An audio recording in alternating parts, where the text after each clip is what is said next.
মঞ্চে উপবিষ্ট বাংলা সাহিত্য একাডেমির সভাপতি বাসুদেব ঘোষ স্যারকে প্রণাম জানাই।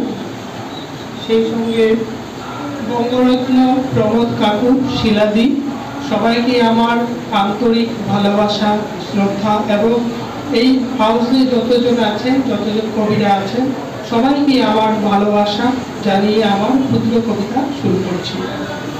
আমি 7টি কবিতা পড়ছি।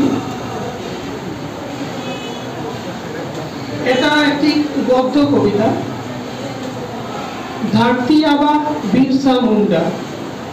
1800 साल का पिछड़ा भारतवर्ष में जल जंगल का देश, छोटा नागपुर का छोटे सन जगह उल्लू हाथों पे तो जन्म रही धरती आबा।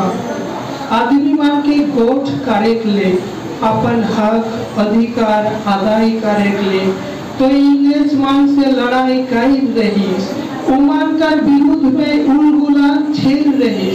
उमान का कोर जुलूम शोषण और अत्याचार कर आंख पेड़ के आबुआ राज प्रतिष्ठा करेगले, तो शक्तिशाली इंग्रेज का विरुद्ध में मुंडा विद्रोह कर रही। इंग्रेज का भीत के तोय हिलाई दे रही, तोय जन्म रही अपन जाति सत्ता के बचाएगले। आदिवासी मानकर जल जंगल जमीन के रक्षा करेगले। हे वीर पुरुष, आजकल भारत में तो के फिर से जन्म लेवे पड़ी। भारत का जल जंगल जमीन के फिर से एक बार रक्षा करे पड़ी। जंगल लूटा थे, घर टूटा थे, आदिवासी मानकर साथ सिर्फ विस्तार और पलायन कर खेला चला थे।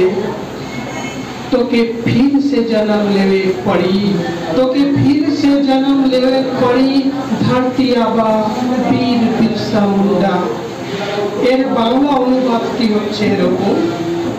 ধরণী পিতা বিরসা মুন্ডা 1800 সালের পিছিয়ে পড়া ভারতবর্ষে জল জঙ্গলের দেশ ছোট নাগপুরের ছোট্ট একটি জায়গা উলু হাথুতে তুমি জন্ম নিয়েছিলে ধরণী পিতা।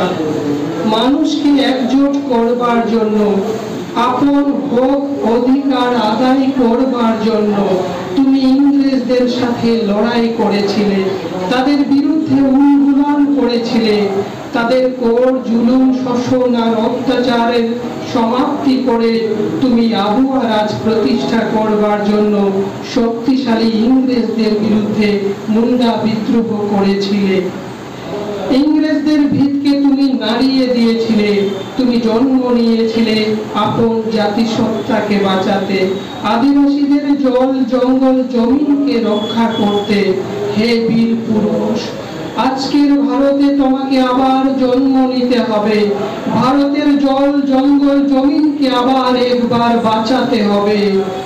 জঙ্গল লুটছে, ঘর বাড়ি ভাঙছে, আদিবাসীদের সাথে শুধু বিস্তার আর পলায়নের খেলা চলছে। তোমাকে পুনর্জন্ম নিতে হবে, তোমাকে পুনর্জন্ম নিতে হবে ধরণী পিতা বীর বিরসা মুন্ডা। সবাইকে